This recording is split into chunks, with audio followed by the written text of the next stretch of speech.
What is happening, guys? So today you guys get a sneak peek of V3 cars. These vehicles were produced by Nimixtro, and the chassis is made by yours truly, the Furry Fish, our favorite head developer. So today we're gonna look at the chassis. What's good about it? As you guys are aware, during my time in DHS and during my patrol videos, I despised V2's chassis because they were just so bad. So today we're gonna look at this chassis, what the difference is. So if you notice something, the wheels in the back of this vehicle spin more than usual. The reason why is because this charger, just like real life chargers, especially the SRT versions, it's a rear wheel drive. That means only the rear wheels will be spinning, and that these will just be there for support. So if I get them stuck, you will see only the rear is going to be spinning and not the front. There's another vehicle, the Jeep. That one will show us the all-wheel drive system, where all the wheels will be working together, or as some people call it, the 4x4. But as you can see, these are doing majority of the work. This isn't. The cars are pretty fun so far. As you can see, they can spin out like really well. You can do some burnouts. Burnout script is not in it yet. Driving wise, I've had some fun with it. As you can see, it's pretty good so far. When it runs into things, it doesn't spaz out. There hasn't been any major issues when it came to that. When I come here, I noticed I don't spin as much as I usually do. So when I'm driving around in here, as you can see, I'm not spinning that much. But the second I go on the grass, I just go, well, as you can see, I can just spin tirelessly around in circles pretty much all day without any issues. So pretty much so let's try to get a jump real quick to try to see what happens when see, perfect, it doesn't spaz out. So it's pretty good.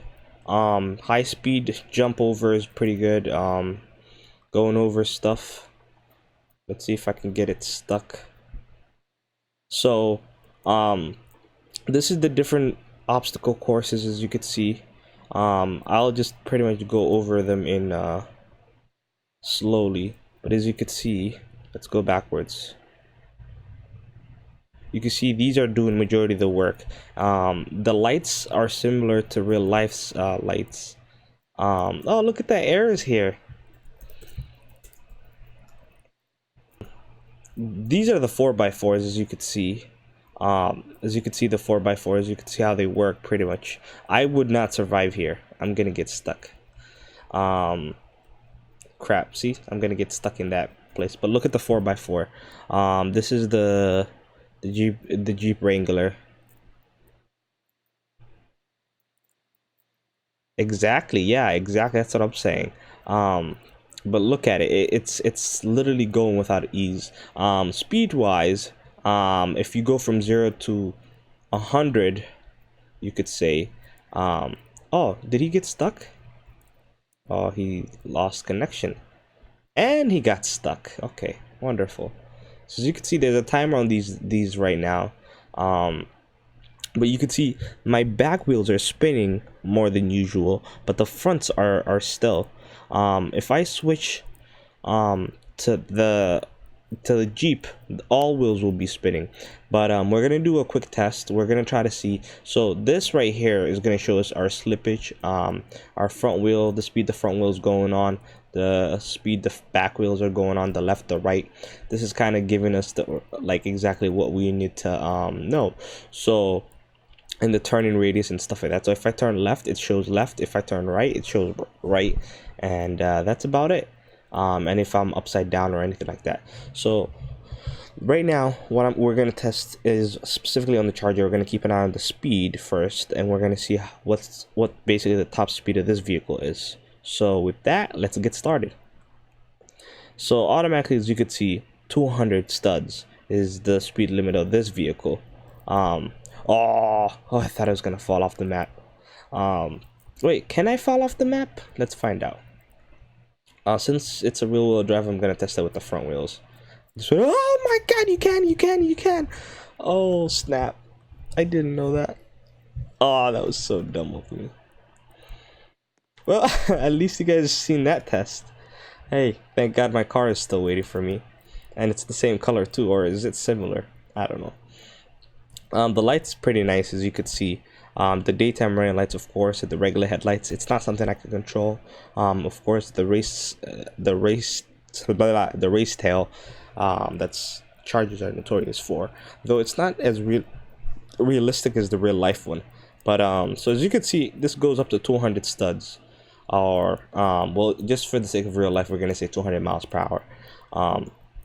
So as you can see, it's automatically sticks to 200. So there's no is I guess this is the one that's capping the speed and specifically isn't choosing, because here it doesn't say, like, I don't know where to follow. I guess this is showing like what the speed limit is, because let's see how much. We're gonna go and see real quick. Look at this. This and this is not the same thing, and of course this and this should be the same. So let's see. The 200, 201 is the speed limit, as you can see. So the speed limit is officially 201.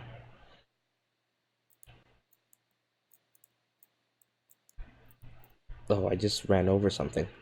And there you have it. So the speed limit on these things are 200 miles. So that's pretty much what we know so far about these things. The jump radius is pretty good. As you can see, it could jump over things. It just can't climb. I wish he put the terrain to test it on the train, whether it's, you know, the rocky ones or the slower ones. But as you can see, backwards, if you try to make it jump backwards, you don't have enough momentum, so you're gonna fall backwards into the thing, into the hole. And there you have it for that. And that basically is what happens. I don't know. I got this tool, but I don't know what this does. Is it supposed to do something? Is it supposed to flip the car? I don't know. Nope, doesn't do nothing. All right, let's take this car. So this one, as you can see, is the Jeep Wrangler. Usually Jeep in real life has the unlimited Sahara, but they're all same designs. This Jeep design is not the new style, the new Jeeps that are out, as you can see. This is using the old Jeep style and not the new version. But I do love that the fact that these actually light up. A lot of the games that try to reproduce these don't usually light up. I mean, these usually light up, but not this one. It's smart that we have that. I don't know if they're going to include in Firestone where you can close the top and open the top, because that'd be cool if they do that. But speed limit is 110, as you could see. So we're gonna try to do a quick first speed test to try to see how far we can go. So let's see. We're just gonna park it right here, and we're gonna do a quick test. So 111.10, so it sticks around there. As you can see, it won't spin over here, but I guess anytime you go on the grass, that's when it starts doing its thing. The handling is amazing. It goes over big bricks pretty good. As you could see, I'm having a hard time trying to get stuck. But let me stop and then let me keep going. Okay, I'm gonna stop.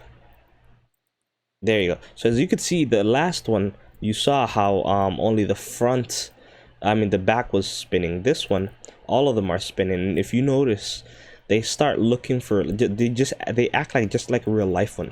So if it starts seeing that this one doesn't have traction, like if it notices this one is having a traction problem, it looks at the other ones and then chooses the one that has this. So you could see it right here, the slippage, which one has a slippage issue.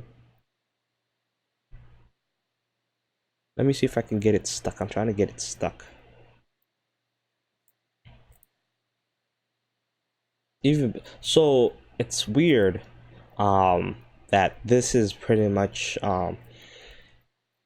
yeah, there you go. So you could see what is slipping. The car keeps recognizing faster than I can show you exactly which wheel is noticing that there's a slippage, and it's working very hard to recognize it, and it tries to find a solution.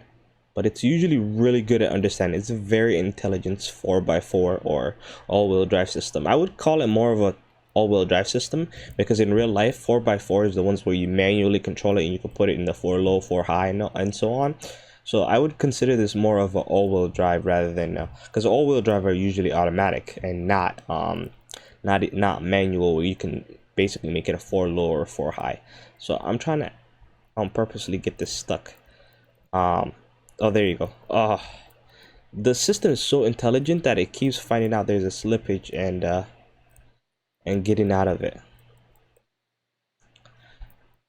and it's not giving me enough time to get it out.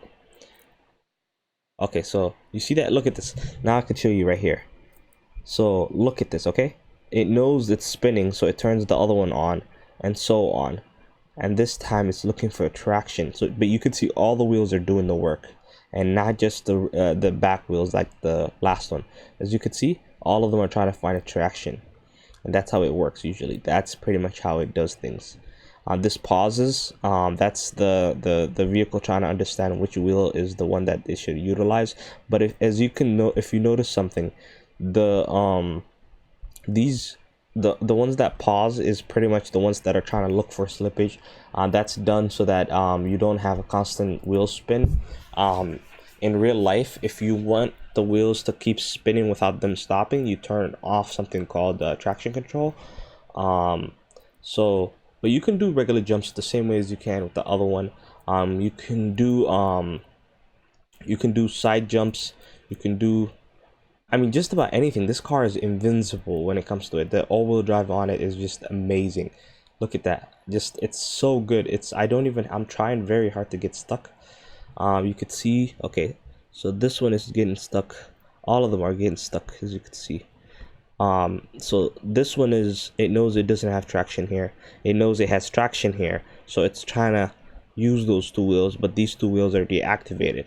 So let's see if it could get out of this huddle. You just literally turn the wheel, and like going forward, you're gonna get stuck like this. But as you can notice, so this wheel and this wheel are the only ones right now that are working. It should recognize that. So these are truly slipping. The back right are spinning, but as you can see, the back left is not really going. It's going on true and false, like super quick, where the back wheel is actually doing a lot of work. Same thing front left. Front left is actually doing something, but the front right is well, quitting. So let's see if we could get out of this. There you go. See? Just like that. You just got to change the wheels. Now, of course, it's not like we haven't found any problems.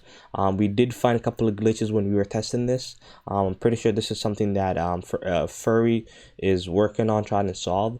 But we noticed that when two vehicles hit each other at a high rate of speed, it starts glitching. And it's not even a regular glitch. So basically what's happening is when you hit the other person, your car starts acting funny and starts despawning and then spawning, reappearing, disappearing, and so on. So it first happened to me. I tried to recreate it, as you guys can see in this video, and then it just kept happening over and over and over again, to a point where I was like, oh my god, what's going on, type of thing.